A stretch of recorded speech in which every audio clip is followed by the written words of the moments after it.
Hello students. आज हम बात करेंगे ऑपरेटिंग सिस्टम के बारे में। ठीक है। काफ़ी फर्स्ट ऑफ ऑल इसका जो सिलेबस है उसके हिसाब से देखें तो काफ़ी जो है देखने में बहुत छोटा सिलेबस लगता है, लेकिन सिलेबस बहुत वास्ट है। ठीक है। जैसे डीबीएमएस हमने पढ़ा था, ऐसे ही बहुत बड़ा सिलेबस है इसका भी, तो आपको थोड़ा सा स्पीडली समझना होगा चीज़ों को। काफ़ी बेसिक्स आप सीख चुके थे जब तक हमने डीबीएमएस पढ़ा है या और सब्जेक्ट पढ़ा है, तो आपके लिए भी इतना टफ नहीं रहेगा सब्जेक्ट। तो अभी इसके लिए हम देखते हैं ऑपरेटिंग सिस्टम होता क्या है, इसके बारे में बात करते हैं। ठीक है। तो सबसे पहले तो ऑपरेटिंग सिस्टम एक सॉफ्टवेयर है, ये आपको ध्यान रखना है। ठीक है। किस तरह का सॉफ्टवेयर है वो हम बात कर लेते हैं, लेकिन सबसे पहली बात है ऑपरेटिंग सिस्टम कुछ नहीं है, सॉफ्टवेयर है। जैसे सॉफ्टवेयर हमारे बनते हैं ऐसे ही सॉफ्टवेयर है ऑपरेटिंग सिस्टम में। ठीक है। इसके कुछ काम हैं वो हम देखेंगे। ठीक है। लेकिन ऑपरेटिंग सिस्टम से आपकी कोई डेफिनेशन पूछता है तो क्या है? A program that act as an intermediary between a user of a computer and the computer hardware system. ठीक है। मतलब एक यूजर और एक कंप्यूटर हार्डवेयर के बीच में अगर आपको सीधा कनेक्शन नहीं चाहिए और आपको बीच में कुछ ऐसा इंटरमीडिएट चाहिए जो रिस्पॉन्सिबिलिटी ले ले सारे चीज़ों के एग्जीक्यूशन की और सारे रिसोर्सेज को मैनेज करने की, तो वो आपकी जो बीच की लेयर होगी वो हमेशा ऑपरेटिंग सिस्टम होगा। ठीक है। ये इसमें लिखा हुआ है। ठीक है। एग्जीक्यूट यूजर प्रोग्राम्स, ये आपके नोट्स के हिसाब से मैंने काफ़ी इंक्लूड किया हुआ है। बाकी जो मैं बोल रहा हूँ वही इसमें लिखा होगा। ठीक है। तो make the computer system convenient, ये सब आपने एफिशिएंट हो गया इससे सिस्टम। ठीक है। कंप्यूटर सिस्टम आर्किटेक्चर वही है आपके पास में, एक हार्डवेयर, एक ऑपरेटिंग सिस्टम, एक एप्लीकेशन प्रोग्राम जैसे वर्ड प्रोसेसर, कंपाइलर्स। ठीक है। और यूजर्स। देखिए अब दो तरह के प्रोग्राम होते हैं, जो मतलब एप्लीकेशन होती है। एक तो एप्लीकेशन सॉफ्टवेयर होता है, एक सिस्टम सॉफ्टवेयर होता है। ठीक है। एप्लीकेशन सॉफ्टवेयर क्या होता है और सिस्टम सॉफ्टवेयर क्या होता है? सिस्टम सॉफ्टवेयर जो होता है those directly participate in system management, ऐसे सॉफ्टवेयर जो सिस्टम मैनेजमेंट में सीधा पार्टिसिपेट करते हैं, जैसे कंपाइलर, असेंबलर, जो आपके ड्राइवर्स होते हैं। जब आप ऑपरेटिंग सिस्टम डाउनलोड करते हो, अपलोड करते हो या इंस्टॉल करते हो, तब आपके ड्राइवर्स जो होते हैं ना वो आप डालते हो। जैसे आपने सीरी के लिए ड्राइवर डाला, आपने वाईफाई के लिए ड्राइवर डाला, लैन के लिए ड्राइवर डाला, तो ये जो सीधा आपके सिस्टम के साथ में मैनेज करते हैं, ये सारे आपके ड्राइव जो होते हैं आपके सारे सिस्टम सॉफ्टवेयर होते हैं। एप्लीकेशन सॉफ्टवेयर कौन से होते हैं?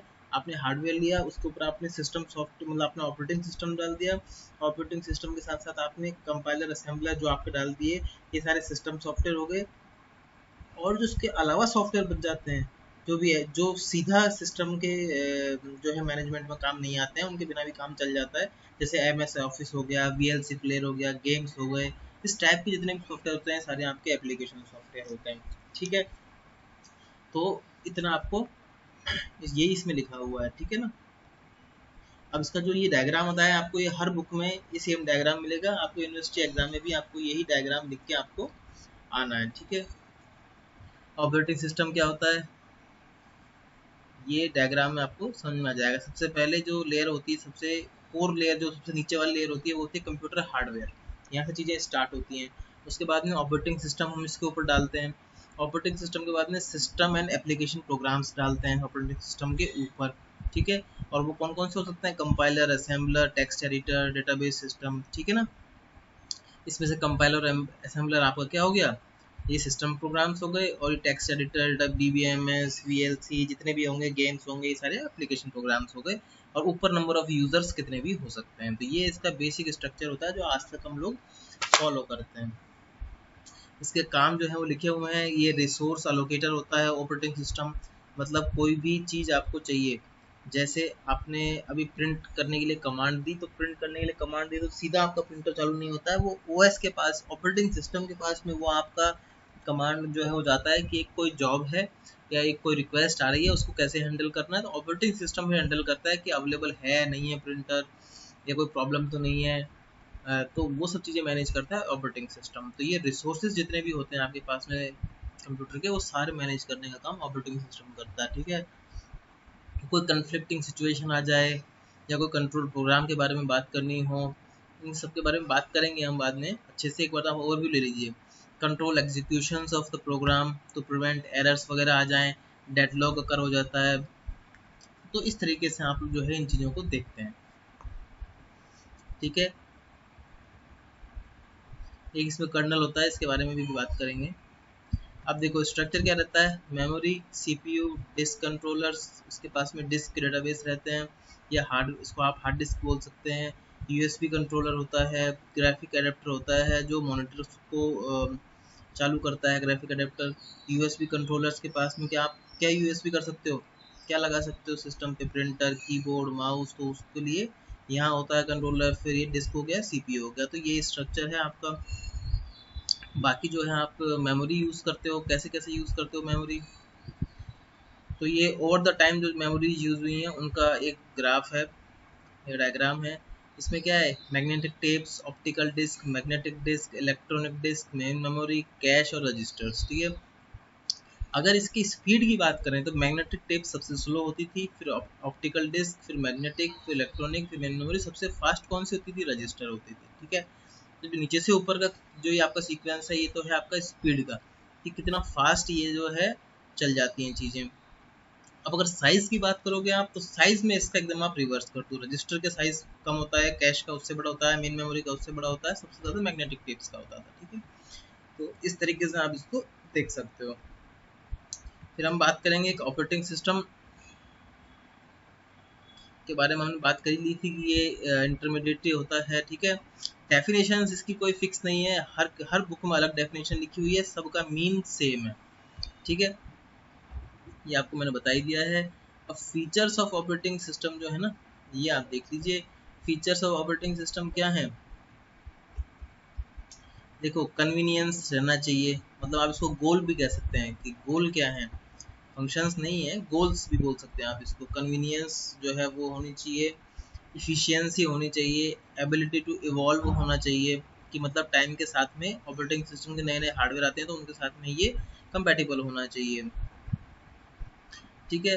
और बाकी ये अगर आप यूज़र के साथ में देखें तो user, system and application program, operating system, hardware, इन सब के लिए ये इंटरफेस प्रोवाइड करवाना चाहिए, ठीक है ना। तो वो ये आप डायग्राम पहले भी देख चुके हैं सेम। ये कंसेप्ट, इसको बोलते हैं conceptual view of a computer, ठीक है। तो वो ये है, हम इसके बारे में पढ़ चुके हैं, ठीक है। अब आता है इनपुट आउटपुट सिस्टम मैनेजमेंट, ठीक है। इसमें क्या होता है, the module that keeps tracks of status of device is called input output traffic controller. मतलब इसमें जितने भी इनपुट आउटपुट डिवाइस लगे हुए हैं उनका ट्रैक ये रखता है ये मॉड्यूल, ठीक है। Each input output device has a device handler that resides in a separate process associated with that device, ठीक है।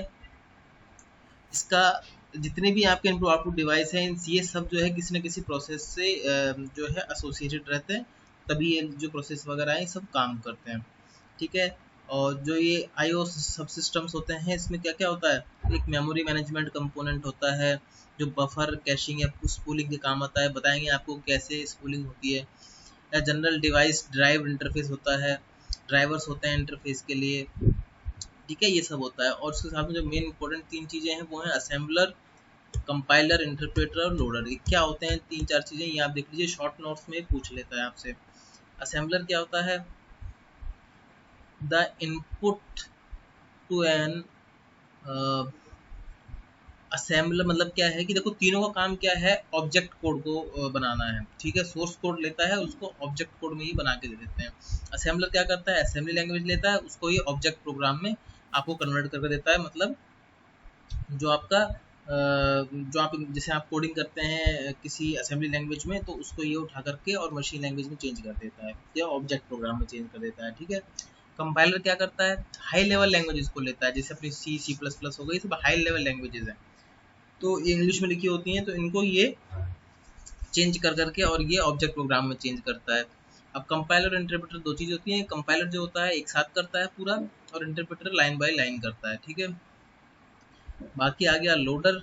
लोडर क्या करता है, a loader is a routine routine मतलब आपको अभी के लिए प्रोसीजर बोल सकते हो। Loader is a routine that loads an object program, जो हमने ऑब्जेक्ट प्रोग्राम बनाया है कंपाइलर, इंटरप्रेटर, असेंबलर से, इसको ये एग्जीक्यूशन के लिए तैयार करता है और इसको ये रैम में डाल देता है जब एग्जीक्यूशन करना होता है, और फिर इसका जो है रैम में से जो है ऑपरेटिंग सिस्टम इसको ले लेता है और अपना काम परफॉर्म करता है। ठीक है, अब देखिए ये ऑपरेटिंग सिस्टम जो है वो इवॉल्व हुआ है टाइम के साथ में। तो इसका हिस्ट्री क्या है, 1945-55 तब जो है एक डिवाइस यूज हुआ था, वैक्यूम ट्यूब्स, जो उस टाइम के सुपर कंप्यूटर्स में भी काम आती थी। एक एक कमरे के कंप्यूटर हुआ करते थे, और ऑपरेटिंग सिस्टम अगर उस टाइम बोलें तो ऐसा कुछ था नहीं, लेकिन आप उसको प्लग बोर्ड बोल सकते हो। ठीक है, जो प्लग बोर्ड्स होते हैं उनके थ्रू इन वैक्यूम ट्यूब्स को अटैच किया जाता था, और बहुत मुश्किल काम था इसको मैनेज करना।